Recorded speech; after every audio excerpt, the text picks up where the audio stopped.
My name is Ava Henderson, and I'm 26 years old. On the day I got married, there were two empty chairs in the front row that changed everything I believed about love, family, and worth. People tell you weddings are supposed to be about joy, about unity. But for me, it was the moment I realized who was never coming back. They say silence can be peaceful. That's not true. Sometimes silence screams louder than thunder. If you've ever been the person they left out, the one who tried to be enough and never was, then this story is for you. And if you've ever turned pain into purpose, stay until the end. Because what happened after that day is something no one, not even I, could have predicted. If you're watching this, please hit the like button. Tell me in the comments where you're tuning in from, and subscribe to this channel. Your support means more than you know. And sharing your own experiences helps remind people like me that we're not alone. The church smelled of lilies and sea air, the windows open toward the cliffs beyond. My veil moved with the wind like a flag claiming new territory. Each step down the aisle echoed through the wooden floor, sharp and clean, like the sound of something breaking.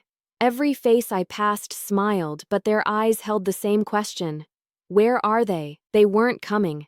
Not my mother with her pearls and curated smiles, not my father with his handshake that could crush a man's confidence in seconds. They had made their decision weeks before, hidden behind polite phrases and rehearsed disappointment. I was marrying beneath my name, beneath their empire, beneath everything they thought I should be. When the music faded, when the applause came, all I could think about were those two empty chairs, how they seemed to mock the entire ceremony. Like ghosts of a lineage I no longer belonged to. After the reception ended and the guests drifted home, I stood outside as rain began to fall. Thin at first, then heavier, until my bouquet was dripping petals into the mud.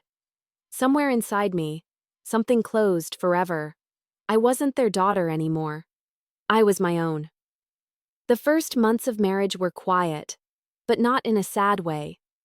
The apartment we rented was small. A single bedroom overlooking the harbor. We ate dinner on boxes, planned our future between bills and blueprints. There were no headlines, no expectations, just us. I thought that starting from nothing would feel like loss. It didn't. It felt like freedom. Still, every now and then, I'd see something.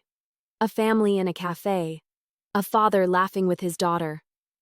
And I'd feel that sting. The echo of rejection. I used to imagine what my mother might have said if she'd been there that day.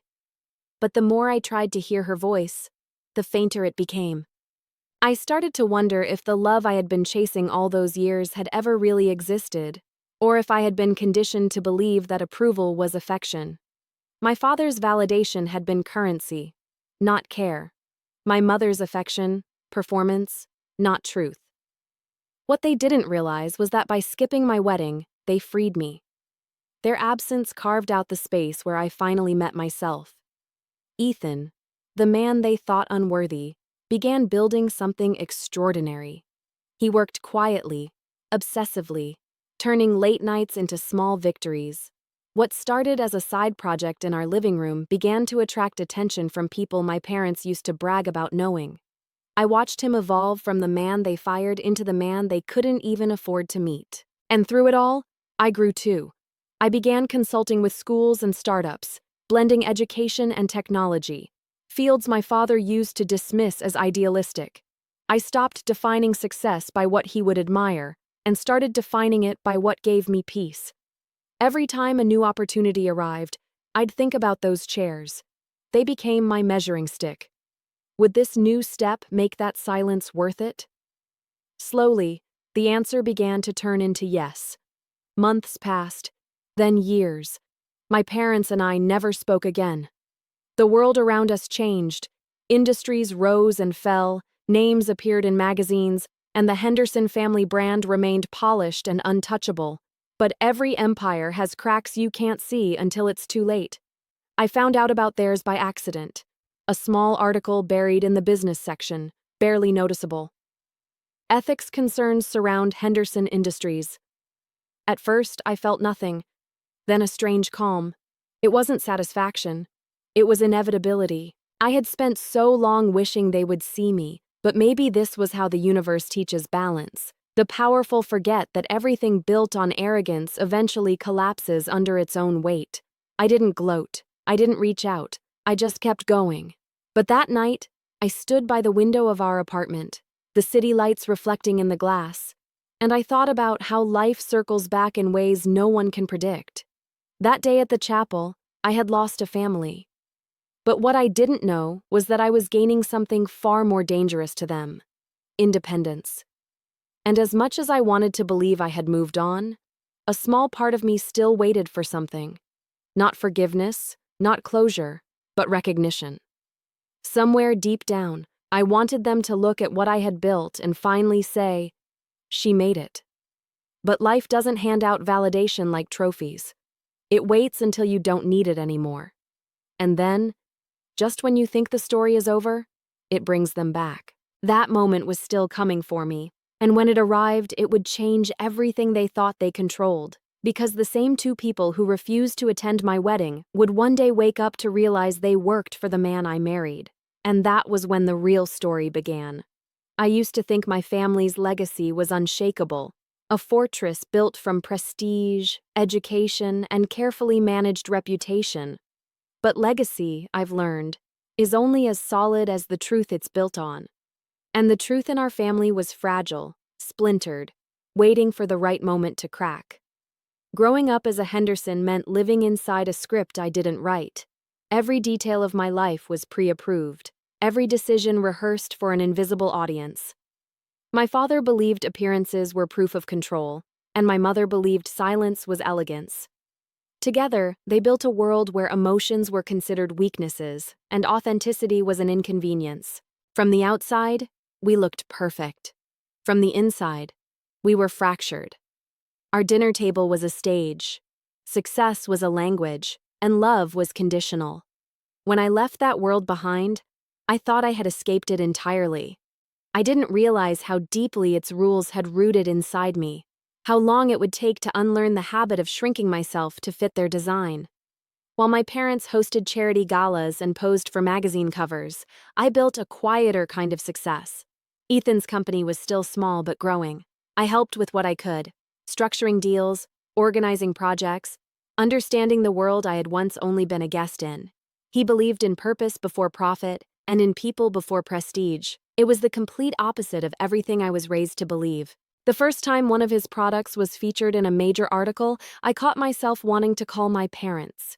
The instinct came fast, reflexive, like muscle memory. I wanted to hear pride in their voices, to feel that simple acknowledgement. You did something good.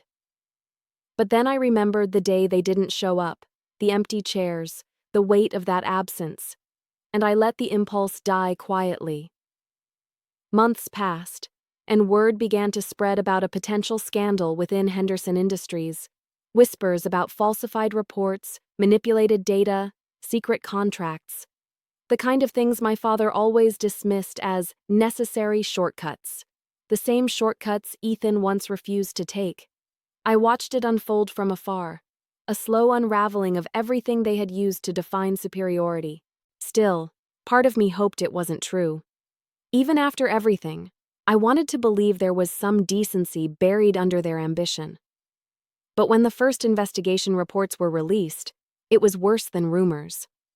My father had built his empire not through brilliance, but through deceit, cutting corners, hiding losses, masking corruption under the language of innovation. That realization didn't bring satisfaction. It brought grief. Because the truth wasn't that I had been rejected by extraordinary people. It was that I had spent my life idolizing ordinary ones who hid behind extraordinary power. As the company's reputation faltered, so did their circle of influence. Friends who once toasted to the Henderson name now avoided association. My mother began appearing less in society pages. My father stopped making public statements. Their fortress was quiet now, its walls echoing with the very silence they had once weaponized against me. And yet, even in their downfall, I felt a strange pull of loyalty. Blood is complicated. You can hate what it represents and still feel its gravity. I told myself that their collapse wasn't my victory, because I hadn't caused it. But deep down, I knew it was leading to something. Something I couldn't yet see. One evening, as the sun set across the harbor, Ethan came to me with a proposal that would change everything. He had been watching the markets, tracking the numbers, and saw what others didn't. Henderson Industries was vulnerable. Their stock was bleeding, their investors restless. In a matter of months, control could shift to anyone with the courage to make a move. I remember standing by the window, watching the city lights flicker to life. The same skyline my father once ruled over now shimmered like a crown no one owned. For the first time, I saw possibility instead of pain. Maybe fate wasn't random. Maybe it was poetic. The legacy I was born into was collapsing, but the life I had chosen was rising. And somewhere between those two worlds, a storm was forming.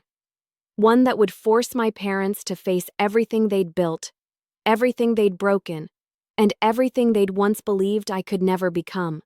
Because the lie that had protected their empire was beginning to crumble, and for the first time, I wasn't standing outside it. I was standing above it, and the truth was coming for all of us. Power changes people, but it also reveals them. Watching my parents' empire crumble felt like watching a storm from a distance, knowing it could destroy everything but unable to look away. For years, I had been the quiet witness to their empire of illusion. And now, for the first time, I saw what was underneath the polish.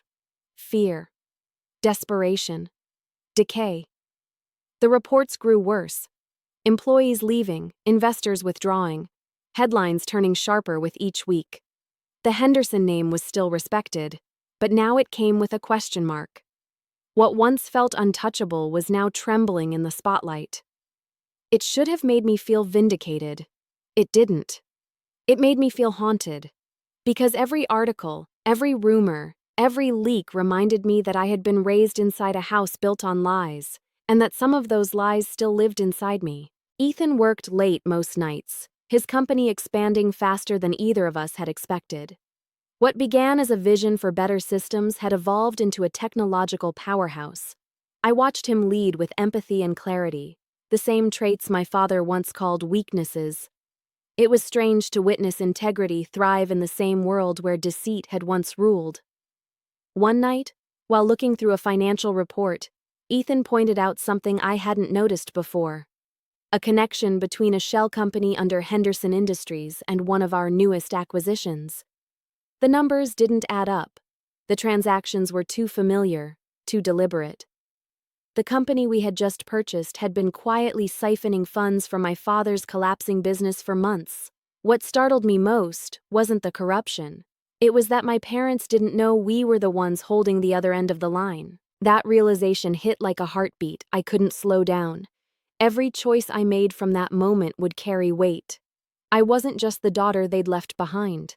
I was someone who could now decide how far the truth would spread, or whether to let it burn everything they'd built. I spent hours thinking about it, pacing the apartment that had once been our safe haven. I imagined the faces of my parents, the expressions they'd wear if they knew their downfall was tied to my life. Part of me wanted to expose them completely, to strip away every illusion they'd used to define superiority. Another part of me hesitated. It wasn't mercy. It was exhaustion. I had spent so long living inside their story that I wasn't sure if I wanted to destroy it or finally move past it. But the world doesn't wait for indecision. The markets moved faster than emotion. By the end of the quarter, their company's value had dropped to a fraction of what it once was. The board began searching for outside investors to rescue it, unaware that the largest potential buyer was sitting quietly in our apartment overlooking the harbor. The night the offer was drafted, I stood at the window again, just as I had the night I learned they were falling. The city looked different now, not distant, but alive. I thought about legacy again, that word my father used so often, as if it were sacred. To him, legacy was about power. To me, it had become about freedom. Maybe taking control of his company wasn't revenge. Maybe it was justice, a way to rewrite what that name meant for good. Ethan didn't pressure me. He simply reminded me that truth doesn't have to be loud to be powerful. And he was right. The real victory wasn't in destroying them. It was in becoming everything they told me I couldn't be. Still, I couldn't escape the thought of how poetic it all was. The same man my father once called unworthy now had the power to save or end his legacy. The same daughter he dismissed as fragile now held the pen that would decide the future of his name. As I signed the papers that night, I realized something I had never understood before. The choice wasn't between revenge and forgiveness. It was between being chained to their story or finally stepping into my own.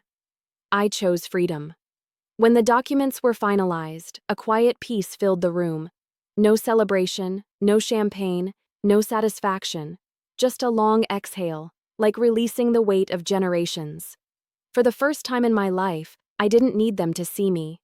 I saw myself. But the universe, as I was about to learn, doesn't let stories like this end quietly. Taking control of the truth is one thing. Owning what comes after it is another. And soon, I would discover that when power shifts hands, it never does so gently. The fall of a dynasty doesn't happen all at once. It begins quietly, in whispers, in boardrooms, in late-night phone calls that sound calm but hide panic. From the outside, everything looks the same. The logo still shines. The buildings still stand. But behind those glass walls, certainty begins to rot. Henderson Industries had been my father's kingdom for as long as I could remember. The company was his reflection, vast, immovable, carefully constructed to appear flawless. But power built on deception has an expiration date, and when the first crack appears, the entire foundation trembles. The morning after the acquisition was finalized, I woke before dawn. The harbor was covered in fog, and for a brief moment, I couldn't see the skyline at all. It reminded me of my childhood, the illusion of control, the belief that if something wasn't visible, it wasn't real. But lies don't disappear in fog. They wait, patient and quiet until the light returns. By the end of that week, the markets knew what I already did. Henderson Industries was collapsing. Their shares plummeted. Their investors withdrew. The empire my father spent a lifetime building was unraveling faster than anyone believed possible. And though no one outside a handful of executives knew yet, the company was no longer his. It was ours. The irony of it was almost cruel. The same man who once refused to attend my wedding because he believed I had shamed the family name was now unknowingly employed by it. Ethan, the man he called unworthy, now held the keys to the kingdom he had once been exiled from. But victory didn't feel like triumph. It felt like silence again, that same heavy stillness I had felt on my wedding day. The kind that hums beneath the surface, too fragile to touch. I had imagined this moment so many times. The day the truth would finally balance the scales. Yet when it came, there was no satisfaction, only the quiet ache of realizing that even justice can't erase the past. Still, I couldn't look away. Watching the fall was like watching a storm swallow the shoreline, inevitable, violent, and strangely beautiful. My father's name began to fade from headlines, replaced by speculation about his health, his management, his legacy. The same people who once praised him now dissected his failures in glossy magazines. My mother vanished from photographs entirely. But in that void, something unexpected happened. I began receiving messages from former employees, assistants, analysts, people who had worked under him for years. They thanked me, not for revenge, but for change. They said the new ownership felt human, transparent, ethical. They felt seen again. It was the first time the Henderson name had ever meant hope instead of fear. That was when I realized what we had truly inherited. Not a company, but a chance to rebuild what power had destroyed. Ethan's leadership turned chaos into order. He approached every decision with precision, grace, and empathy. Watching him navigate the storm reminded me why I had chosen him, why love rooted in integrity could outlast even the grandest of lies. Still, late at night, when the city grew quiet, I would stand by the window and wonder if my parents knew, if they had noticed the small shifts, the sudden approvals, the new policies, the subtle changes in tone from people who used to obey them. I imagined my father's confusion, the way he must have felt when doors that once opened for him began to stay shut. Pride doesn't break loudly, it fractures in silence. Weeks turned into months, and the news became relentless. Financial outlets dissected every detail of Henderson's decline. Anonymous sources spoke of betrayal inside the board, a mysterious investor, a power play no one could trace. They were right and wrong. Because what we had done wasn't a takeover, it was a correction. But there was one headline that stopped me cold. It read, "Henderson Legacy Under Review. Daughter's Role Unclear." There was no photo, just a shadowed image of the family crest. For the first time, I saw my life not as separate from theirs, but as the thread that pulled it all apart. I had become the invisible architect of their undoing. The night that headline was published, I couldn't sleep. I sat in the dark, staring at the reflection of the city in the glass, wondering if fate was punishing me for their sins, or finally setting things right.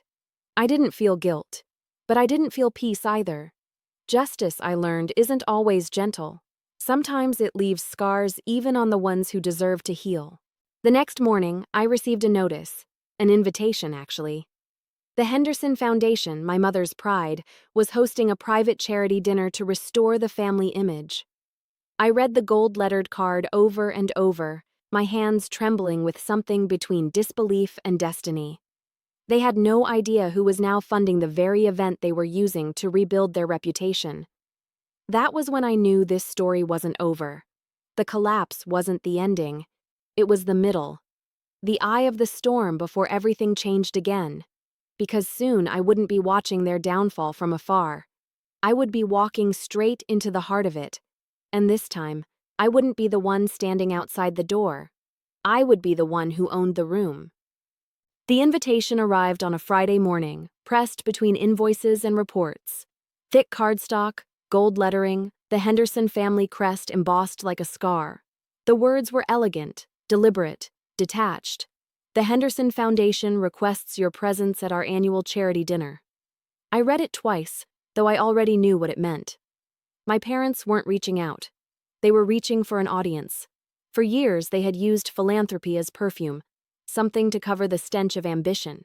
Every donation, every photo, every headline had been part of the same illusion, that the Henderson family was not just powerful, but righteous. Now, after the collapse, they were rebuilding the illusion brick by brick, and the dinner was their grand act of recovery. What they didn't know was that I now owned the stage. I placed the card on my desk and stared at it under the morning light. It glimmered, but faintly, like a dying star. I thought about how strange it was that paper could still make my pulse quicken, that even now, after everything, their world could still summon the old ache of wanting to belong. The part of me that used to chase approval whispered that maybe this was an olive branch, a gesture of reconciliation. But the part that had been reborn in silence knew better. Hendersons didn't apologize. They performed. That night, I stood at the window again, the same place I had stood through every turning point of my life. The city looked alive below me, towers, headlights, reflections flickering on the water. It used to intimidate me. Now it bowed. I realized that power wasn't in wealth or recognition. It was in understanding who you were when no one believed in you. The decision came quietly. I would go. Not as a daughter seeking approval, but as the woman who had inherited the truth. It wasn't revenge I wanted. It was closure. I wanted to look at them and see them clearly for the first time, stripped of myth, stripped of control, human at last. The following week moved like a dream. Every call, every meeting, every number that crossed my desk felt like a countdown. Ethan's company was stronger than ever. Our acquisitions were expanding internationally. The name Vale Global now appeared in the same circles my father once dominated. He had built his empire on deception. We had built ours on integrity. And in the eyes of the world, ours was winning. The night of the dinner arrived cold and electric. I wore black, not as mourning, but as armor. The venue shimmered with chandeliers and music, the same kind of elegance I had grown up in but never belonged to. Cameras flashed at the entrance, capturing the smiling ghosts of a dynasty that didn't know it was already gone. When I walked inside, the air shifted. Familiar faces turned toward me. Faces I hadn't seen since childhood. Their expressions flickered with confusion before settling into politeness, the kind that hides fear behind etiquette. I moved through them like a shadow, calm and composed, my heels tracing the rhythm of inevitability. At the center of the room, my parents stood side by side beneath a banner that read, "Rebuilding Hope." My father looked smaller than I remembered, thinner, older, the weight of public disgrace etched into his posture. My mother smiled for the cameras, the same perfect smile she had worn my entire life. The crowd clapped as they took the stage to deliver their speech, words about resilience, renewal, legacy. The irony was almost unbearable. As they spoke, I watched their movements, their gestures, their precision. They were still performing, still pretending that control was possible. But something in their eyes had changed. There was a flicker of fragility. For the first time, I saw them not as the figures who shaped me, but as people terrified of being forgotten. The night unfolded in slow motion. Wine glasses clinked, laughter swelled, donations were announced. And then, like the softest thunder, it happened. My name appeared on the screen. The newest benefactor of the Henderson Foundation. The anonymous donor who had saved the charity from bankruptcy. The applause was deafening. My parents froze. I stood still, letting the sound wash over me like rain. It wasn't triumph. It was release. The performance was over. The illusion had collapsed. And the truth, the one they had refused to face, stood quietly in front of them, smiling. When the crowd finally settled, I walked out to the terrace alone. The air was cold and clean, the city glowing beneath me like liquid gold. For the first time, I felt weightless. The anger was gone. The need to prove myself had burned away. In its place was something deeper. Understanding. My parents had spent their entire lives chasing legacy, only to lose themselves inside it. I had spent mine trying to escape it, only to discover that legacy is not something you inherit. It's something you redefine. Behind me, through the glass doors, I could see them standing together. Two silhouettes framed by chandeliers and pretense. They looked untouchable again, at least to the world. But I knew the truth. I had become the architect of the empire they still pretended to own. As the music swelled and the city shimmered below, I felt the final thread between us loosen. The power had shifted. The story had changed hands. The girl they refused to show up for no longer needed them to. Because I had learned the secret they never understood. You don't build legacy by demanding loyalty. You build it by surviving what they thought would break you. And I had survived. The night of the charity event stayed with me long after the applause faded. I replayed it in fragments, the sound of crystal glasses, the hum of conversations, the way their faces froze when my name lit the screen. It wasn't vengeance that haunted me. It was the quiet after it. The realization that I had finally stepped out of their story, and yet part of me still looked back at the wreckage with something that wasn't pride or anger, but mourning. In the days that followed, the headlines returned. The press celebrated the rebirth of the Henderson Foundation under new leadership, never knowing that the savior they wrote about was the daughter they had erased. My name remained hidden, by choice. Power feels different when it's invisible. It no longer needed validation. It needed purpose. But peace has a short memory. The higher you rise, the more the past calls out. Not to be fixed, but to be faced. It began with a letter. Not an email, not a call, but a letter written in my mother's delicate handwriting.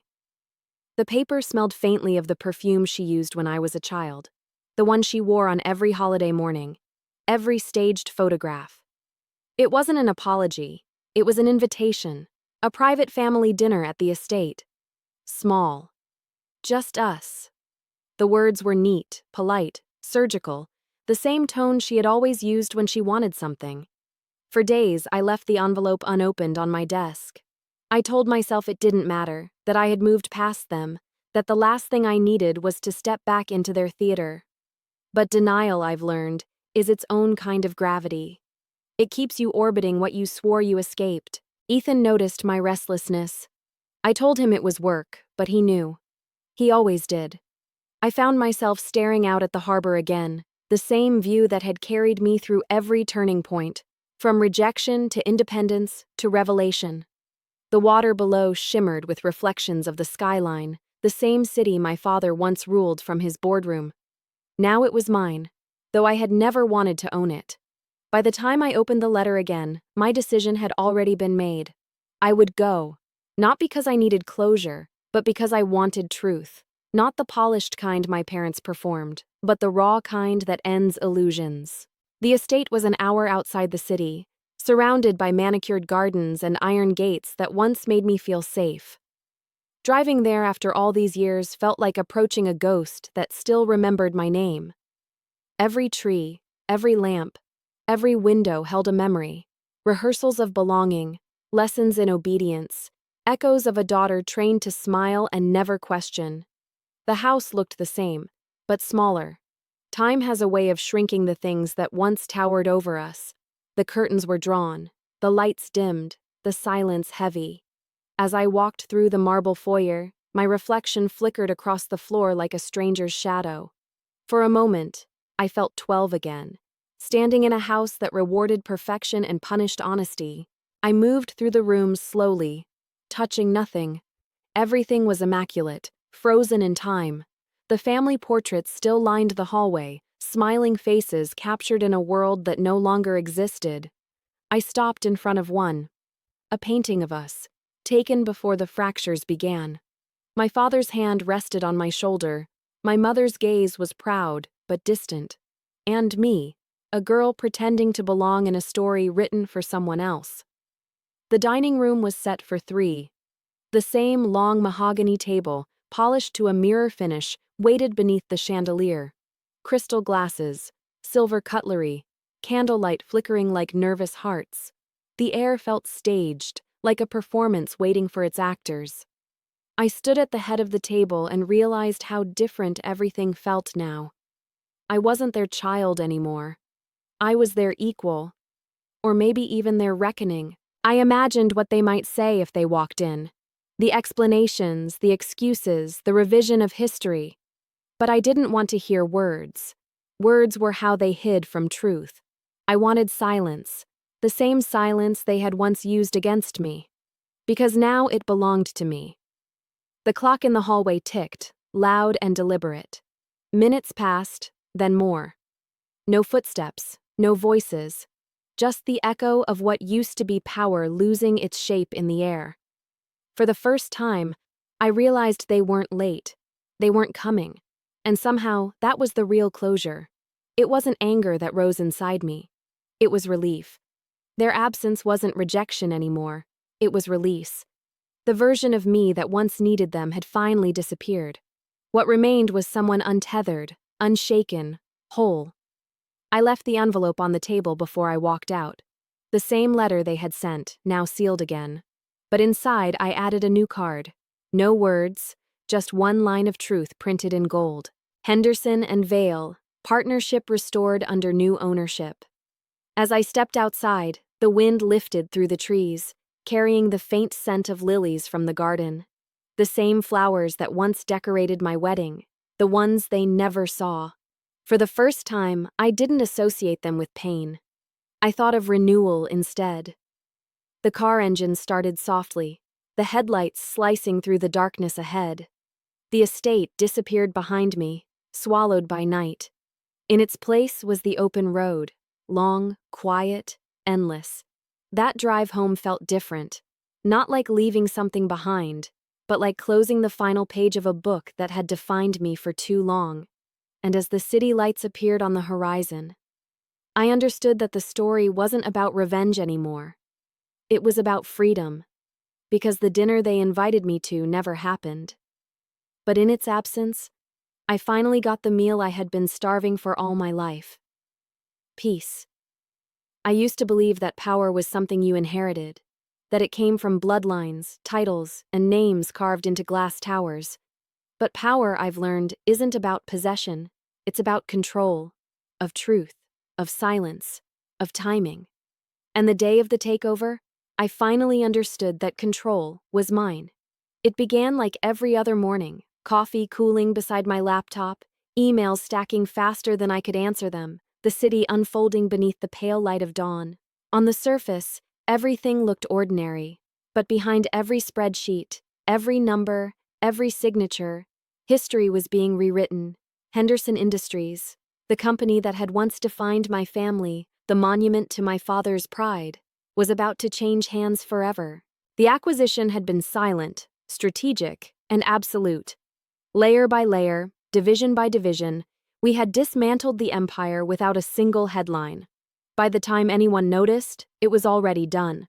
The paperwork had been finalized in private meetings and encrypted calls. The shares had shifted quietly, like tides under moonlight. The company that once fired Ethan Vale now belonged to him, and by extension, to me. I didn't feel joy. I didn't feel guilt. What I felt was balance, the scales of the universe aligning with an elegance no act of revenge could ever achieve. The irony was so complete, it didn't need celebration. The very system that once excluded me had been rebuilt under my signature. That morning, while investors and executives discussed transition plans, I sat at my desk and looked out the window. The same skyline that once felt untouchable now looked human. The same buildings my father used to point at and call his legacy now existed under new ownership. In every story, there comes a moment when the roles invert. The villain falls silent, and the forgotten character steps forward. This was that moment. But it didn't look the way I'd imagined it as a child. There were no tears, no shouts, no climactic confrontation. Just stillness. The kind that feels almost sacred.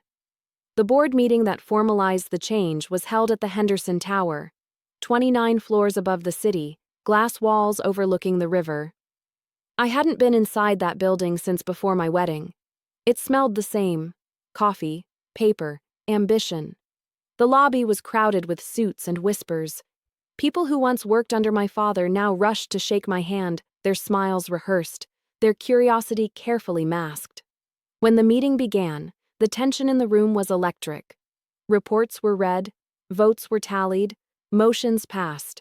With each document signed, another piece of his legacy dissolved. It took less than 2 hours to erase decades of arrogance. At the end, the chairperson announced the merger publicly. Henderson Industries, she said, is now officially a division of Vale Global. Applause followed. Polite, cautious, hollow. Cameras flashed. I stood still, my heart steady, my expression calm. Inside, I could feel every version of myself, the child who chased approval, the bride they abandoned, the woman they underestimated, aligning into one. After the announcement, I walked through the corridors of the building alone.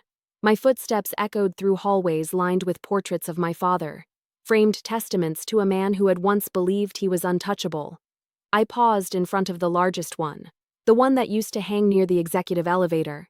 His expression was confident, his eyes sharp, the same gaze that had made entire rooms fall silent. Now, his reflection stared back at me through glass, but I didn't look away. For years, I had carried his judgment inside me like a weight. Now, I simply saw a man who built walls around his fear and called them success, a man who lost everything because he couldn't see beyond his own reflection. In that moment, I didn't hate him. I didn't forgive him either. I just understood him. Power was the only language he ever learned, and I had finally become fluent enough to translate it into something else: freedom. As I stood there, I thought about the paradox of it all. The same company that once represented my exclusion was now the proof of my independence. The same structure that had made me small had become the foundation of everything I'd built. There was poetry in that symmetry, not vengeance, but truth. The press didn't know the full story. To them, the acquisition was a business victory, a merger of innovation and heritage. They called it visionary, bold, a new era for two great names. They didn't see the undercurrent, the quiet reclamation of a narrative that had been stolen from me long before I could write it myself. That evening, after the last meeting ended, I rode the elevator to the top floor, the executive suite that had once belonged to my father. The office was exactly as he had left it. Dark wood, leather chairs, the city framed in floor-to-ceiling glass. On his desk sat a silver pen engraved with the Henderson crest. I picked it up, feeling its weight between my fingers, and set it aside. Then I opened the drawer and replaced it with a new one. Simple, gold, engraved with 2 words, Vale Global. Outside, the city was glowing, the lights stretching endlessly toward the horizon. I watched them from his chair, my chair now, and realized how strange it felt to be here. It wasn't triumph that filled me. It was clarity. For years, I had defined myself by what they took from me: love, validation, belonging. Now, I was defined by what I had created in their absence. My father had built an empire from fear. I had rebuilt it from truth. He led through control. I would lead through transparency. Where his power divided, mine would connect. It was late when I finally left the building. The hallways were empty, the air cold and still. As I stepped outside, the wind carried the faint smell of rain, the same scent that had followed me on my wedding day. I looked up at the tower, its lights glowing softly against the night, and felt something shift inside me. The story that began with 2 empty chairs had come full circle.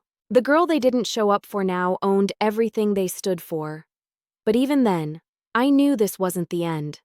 The fall of a dynasty doesn't stop at power. It keeps unraveling, reaching deeper, until it finds the secrets buried beneath the empire. And my family still had secrets. The takeover had given me control. But control, I would soon learn, comes with a price. Because the truth doesn't stop when you claim it. It starts to reveal everything you weren't ready to see. Every rise carries its shadow, and I suppose I always knew mine was coming. Success doesn't erase the past, it magnifies it. It turns the ghosts you thought you buried into reflections on glass towers. They wait there, patient, watching, until you look up long enough to see them again. After the takeover, the world moved differently. My name was no longer a secret whispered in boardrooms. It was in articles, interviews, and industry reviews. Ava Henderson Vale, they called me. A name that once symbolized contradiction now spoke of transformation. The daughter of legacy, the architect of rebirth. But behind every headline, I could feel the weight of expectation pressing closer, like hands on glass. The first few weeks were a blur of meetings, press appearances, and public statements. People spoke of innovation, of progress, of ethical reform. They called the merger a masterpiece. But beneath the surface, I felt something stirring. Not in the company, but in me. A quiet unrest. Power, even when earned, carries residue. I could feel it in the way people looked at me, the same reverence they once reserved for my father. It unsettled me. They didn't see a leader. They saw a symbol. And symbols are dangerous because people don't just follow them. They worship them. They destroy them. I tried to ignore it. I told myself the discomfort was just transition. I worked longer hours, studied reports deep into the night, convinced myself that transparency could cleanse the poison of inheritance. But truth doesn't just purify, it exposes. It began with a whisper, a rumor that someone on the board was leaking internal information. At first, I brushed it off. Every corporation has its politics, its factions clinging to old loyalties. But as weeks passed, the whispers grew louder. Documents appeared online, private emails surfaced, and speculation turned vicious. The press called it a civil war of leadership. I knew better. It was the past refusing to stay buried. One morning, I arrived at the office to find a familiar face waiting in the lobby, one of my father's former advisors, a man who had served him for decades. He was polite, deferential, but his presence was a warning. There were still people who considered my success an intrusion, a disruption of order. To them, I hadn't restored the Henderson name. I had stolen it. That realization chilled me more than any headline ever could. Because I understood then that empires don't fall neatly. They decay slowly, piece by piece, until only the illusion of control remains. And sometimes, what decays isn't just the system, it's the soul that runs it. The weeks that followed were heavy. Every step forward was met with resistance. Every new policy sparked debate. The same executives who once smiled in my presence now spoke in coded language, their loyalty split between old power and new ethics. I could feel the weight of their doubt like humidity in the air. They didn't want change, they wanted comfort. But comfort is the enemy of truth. And truth, once awakened, doesn't go back to sleep. I found myself retreating more often. Late nights in the office, alone with the hum of the city below. The skyline that once felt like freedom now looked like confinement. Every light was a reminder that control was an illusion. No matter how high you rise, you can't escape the gravity of what built you. Then came the article that broke the silence. It wasn't an attack, not at first glance. Just an in-depth piece tracing the lineage of the Henderson Empire, analyzing its transformation under new leadership. But buried within the paragraphs was a revelation I hadn't expected. My father's scandal had deeper roots than anyone knew. Deals that predated my involvement. Transactions tied not just to him, but to people still sitting on the board. People now under my leadership. For the public, it was history. For me, it was betrayal. I spent that night staring at the city from the balcony, the same skyline reflected in the river below. The rain fell softly, streaking the glass with silver lines. I thought about my father again, how convinced he'd been that control could keep corruption contained. But corruption doesn't vanish when you bury it. It seeps. It stains. That was the night I stopped pretending this was just a company. It wasn't business anymore. It was legacy. Alive, volatile, and desperate to rewrite itself. The next morning, I walked through the headquarters with a strange calm. The same portraits that once felt like monuments now looked like mirrors. Every face, every plaque, every polished surface reflected the truth. Power had changed hands, but the ghosts hadn't left. They had simply learned to move differently. I realized then that the true fall wasn't theirs. It was mine. Not a collapse of success, but of illusion. I had believed that reclaiming the empire would heal the wound it caused. But the wound wasn't the company. It was me. The part of me still tethered to their approval, still measuring worth by the magnitude of what I could fix. You can rebuild the walls of a kingdom, but if the foundation is rot, the cracks will always return. For years I had wanted them to see me, to recognize what I had become. Now I saw them everywhere, not in people, but in patterns. Their ambition in the faces of my executives, their silence in my own restraint, their hunger in my reflection. The irony was cruel and perfect. I had become everything they once wanted, powerful, unflinching, respected, and in becoming it, I had walked straight into the same loneliness they once lived inside. The isolation of control, the prison of being untouchable. That was the real inheritance. Not wealth, not legacy. Isolation. As I watched the rain drift down the glass, I felt the weight of it all settle. Not defeat, but understanding. I wasn't losing the empire. I was shedding it. Every secret exposed, every mask removed, every illusion destroyed was a step toward something I had never truly known. Freedom. The fall wasn't destruction. It was transformation. The end of pretending. The end of legacy. And though the world would see it as chaos, the end of a dynasty, I saw it differently. Because for the first time in my life, the Henderson Empire had finally done something honest. It had collapsed. The fall changed everything, but not in the way I expected. I thought destruction would feel final, loud, irreversible, absolute. But endings rarely arrive that way. They come in quiet waves, in small realizations that rearrange the way you see the world. The empire was gone, but the echoes remained. They always do. The board dissolved, the name rebranded, the empire restructured. The news cycles moved on to fresher stories. people forgot as quickly as they had praised. For months, my days felt suspended, meetings without urgency, headlines without meaning. I had built my life around movement, but now there was stillness. And stillness, I learned, can be both a gift and a mirror. In that silence, I saw myself more clearly than ever before. I wasn't the daughter of power anymore, nor the woman who rebuilt it. I was simply someone learning what it meant to exist without an audience. My success no longer needed validation, but my soul needed direction. There's a strange kind of loneliness in getting everything you once wanted. When the noise stops, you have to listen to what's left. Ethan tried to fill the quiet with plans, expansions, partnerships, new horizons. But I was tired of horizons. I didn't want growth. I wanted meaning. The difference between the two is subtle until you lose one chasing the other. I started visiting the harbor again, the place where our life together began. Small, unpolished, real.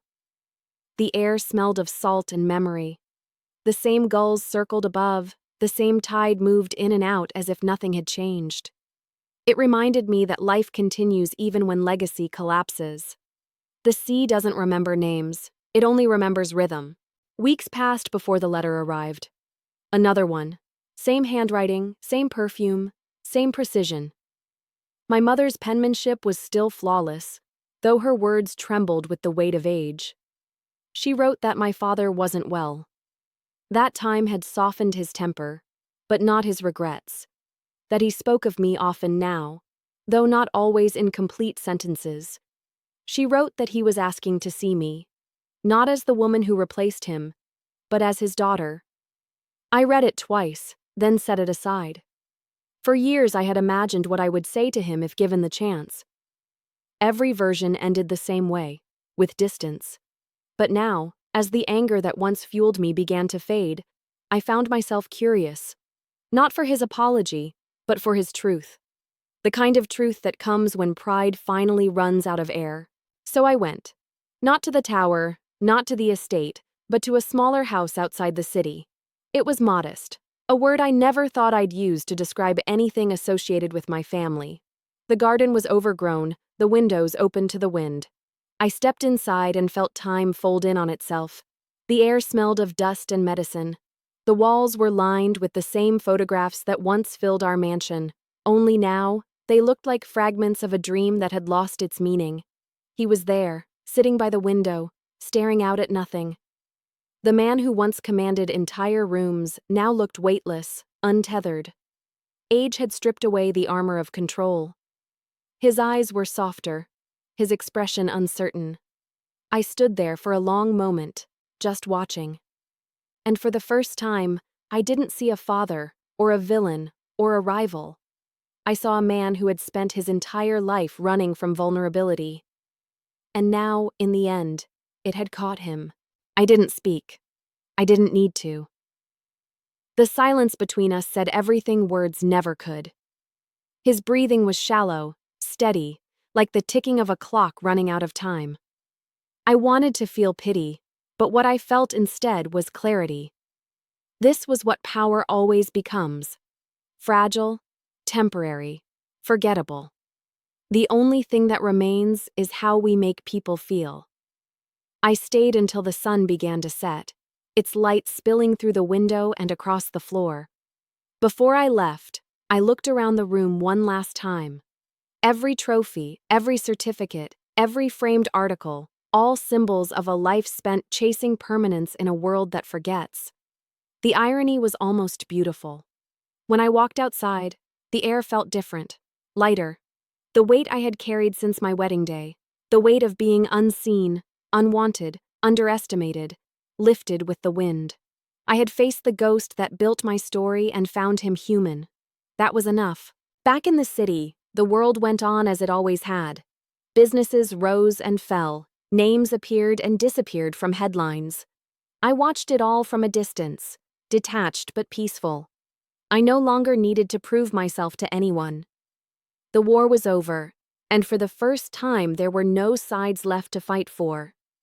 One evening, as I walked along the harbor, I realized something that had never occurred to me before.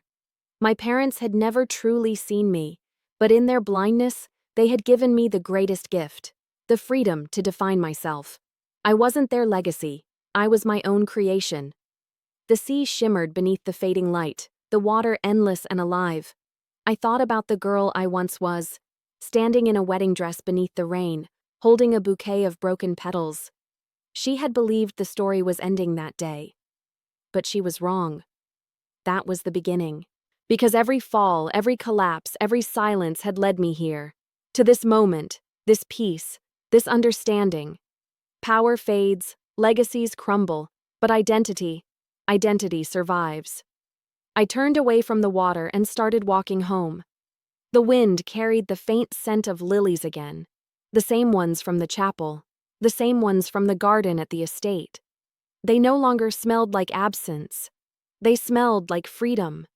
And as the sun disappeared behind the horizon, I finally understood what return truly meant. It wasn't going back. It was coming home. To myself. Endings are never loud.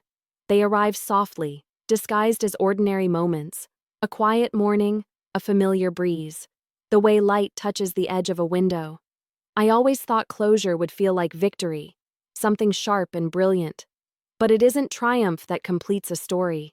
It's peace. Months have passed since I last saw my father. The days after his death felt strangely still. There was no grand funeral, no parade of guests in black silk and empty condolences. My mother arranged a small ceremony by the ocean, private and restrained, as if trying to bury more than just a man. When it was over, she stood beside me in silence.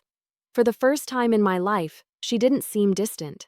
She just looked tired, not from grief, but from carrying the illusion of control for so many years. Afterward, she asked if I would keep the house. I said no. Some places are meant to hold memories, not people. I walked through it one last time, the echo of my footsteps following me down familiar hallways. Every portrait, every piece of furniture, every curtain was a monument to the version of our lives we used to pretend was real. I left the keys on the table and closed the door without looking back. The weeks that followed felt like rebirth. My life no longer revolved around power or inheritance. I had turned down interviews, stepped back from public roles, and refused new titles. People called it mysterious. They wondered why I would retreat when I was finally at the top. But they didn't understand that sometimes the most radical form of strength is walking away from what once defined you. Freedom wasn't in the empire I had built. It was in the silence I had reclaimed. I began to travel again, quietly, without fanfare. I visited the places I had always been too busy to see. Small towns by the coast, art galleries hidden behind old churches, mountain roads where no one knew my name. Each place taught me something different about solitude, about the beauty of being unseen, about how life expands when you stop curating it. In those quiet moments, I realized how much of myself had been shaped by absence. The empty chairs at my wedding, the silences at dinner tables, the years of pretending everything was fine. Absence had once been my wound. Now it was my teacher. It taught me patience, endurance, and the difference between loneliness and peace. Sometimes, at night, I still dream of that chapel. The smell of rain, the sound of waves crashing against the cliffs. In the dream, I'm walking down the aisle again, but this time the chairs are full, not with faces I recognize, but with versions of myself. The child who wanted to be seen, the young woman who mistook approval for love, the one who fought, the one who fell, the one who rose. They all look at me with the same quiet knowing, as if to say, "You made it through." When I wake, I don't feel sad, I feel whole. Ethan and I built something different now. Not an empire, not a company, but a foundation. It funds education for girls who come from places like I once did, where dreams are measured by approval and success is defined by others. I tell them that worth isn't granted, it's claimed. That family is not a birthright. It's a choice you make when you decide what kind of love to keep. The name Henderson and Vale still exists, but not as a monument. It's a reminder of what can be rebuilt when truth replaces pride.